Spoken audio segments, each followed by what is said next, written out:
আসসালামু আলাইকুম দর্শক, হ্যালো রেজাল্ট বিডির আজকের পর্বে থাকছে মুচমুচে বাঁধাকপির পকোড়া।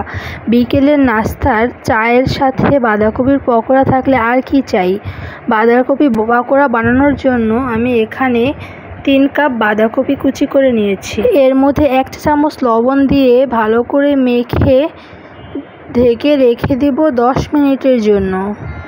এর ফলে বাঁধাকপিগুলো অনেক সফট হয়ে যাবে এবং এর থেকে পানি বের হয়ে আসবে। ফিরে আসছি 10 মিনিট পর।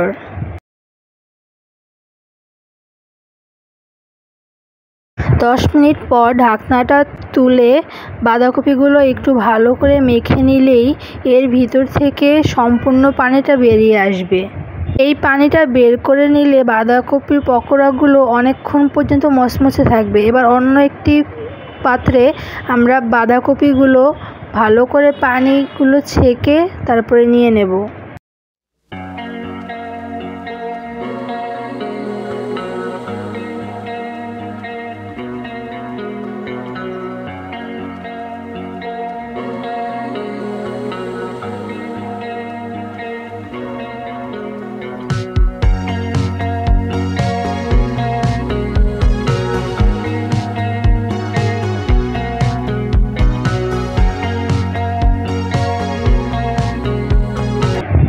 এবার বাঁধাকপির ভিতরে হাফ কাপ পরিমাণ পেঁয়াজ কুচি দিয়ে দেব,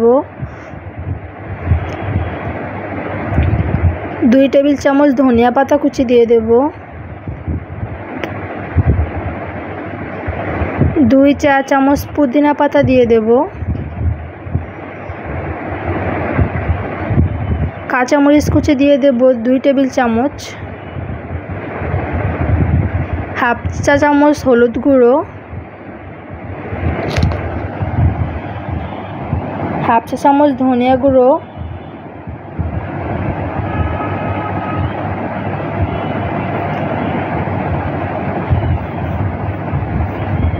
হাফ চা চামচ জিরা গুঁড়ো দিয়ে দেব। এরপর একটা ডিম ফাটিয়ে দিয়ে দেব।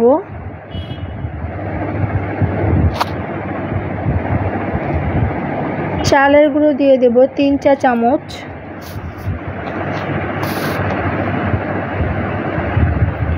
সবগুলো উপকরণ এবার একসাথে একটু মাখিয়ে নেব।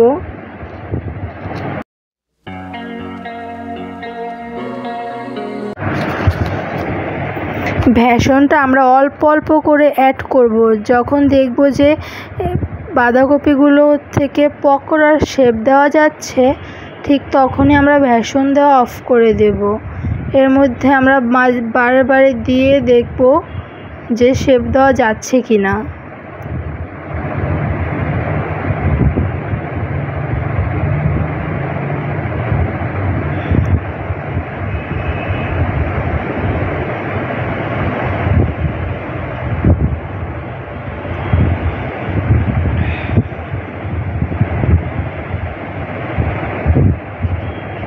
এই যে দেখে নিয়েছি। এবার যখন দেখছি যে শেপ দেওয়া যাচ্ছে তখন আমরা অফ করে দেব।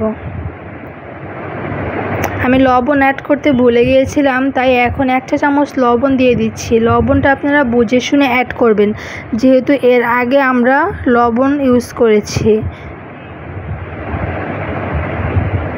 যখন বাঁধাকপিগুলো কেটেছিলাম, তখন ইউজ করেছিলাম। এবার চলুন পকোড়াগুলো ভেজে নেওয়া যাক। একটা প্যানে তেল দিয়ে গরম করে নেব। এবার পাকোড়ার শেপ দিয়ে দেব। পাকোড়ার কোনো নির্দিষ্ট শেপ নেই, আপনি আপনার ইচ্ছা মতো দিয়ে দেবেন। তবে ছোট ছোট করে পাকোড়াগুলো ভাজলেই খেতে বেশি মজা লাগে। চুলার জাল মিডিয়াম হিটে রেখে পকোড়াগুলো ভেজে নেব। চুলার হিট বাড়ানো থাকলে পকোড়াগুলো উপর থেকে পুড়ে যাবে, ভিতরে হবে না এবং ক্রিস্পি হবে না। ক্রিস্পি করে ভাজতে চাইলে পকোড়াগুলোকে মিডিয়াম হিটে রেখে উল্টে পাল্টে ভালো করে ভেজে নিতে হবে।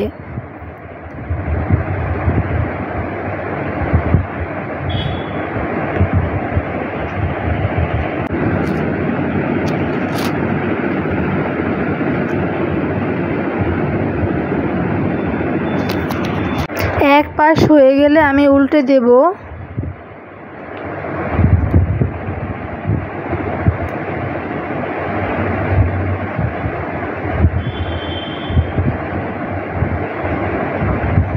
এরপরে অন্য পাশ ভালো করে ভেজে একটা স্ট্রেনারের মাধ্যমে তেল ছেঁকে তুলে নেব।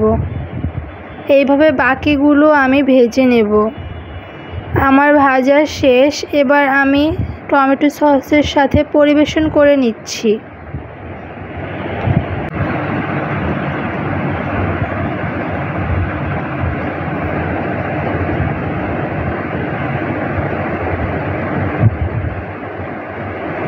আমি আপনাদেরকে একটি ভেঙে দেখাচ্ছি। দেখুন এর উপরটা যেমন ক্রিস্পি, ভিতরটা ঠিক ততটাই সফট।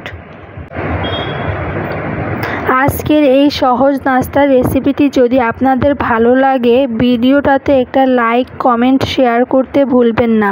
আর এমনই ভালো ভালো রেসিপি পেতে এখনই সাবস্ক্রাইব করে নিন হ্যালো ডেজার্ট বিডি। আর ফেসবুক থেকে দেখে থাকলে পেজটি ফলো করতে ভুলবেন না। আজকের মতো এখানেই বিদায় নিচ্ছি। আল্লাহ হাফেজ।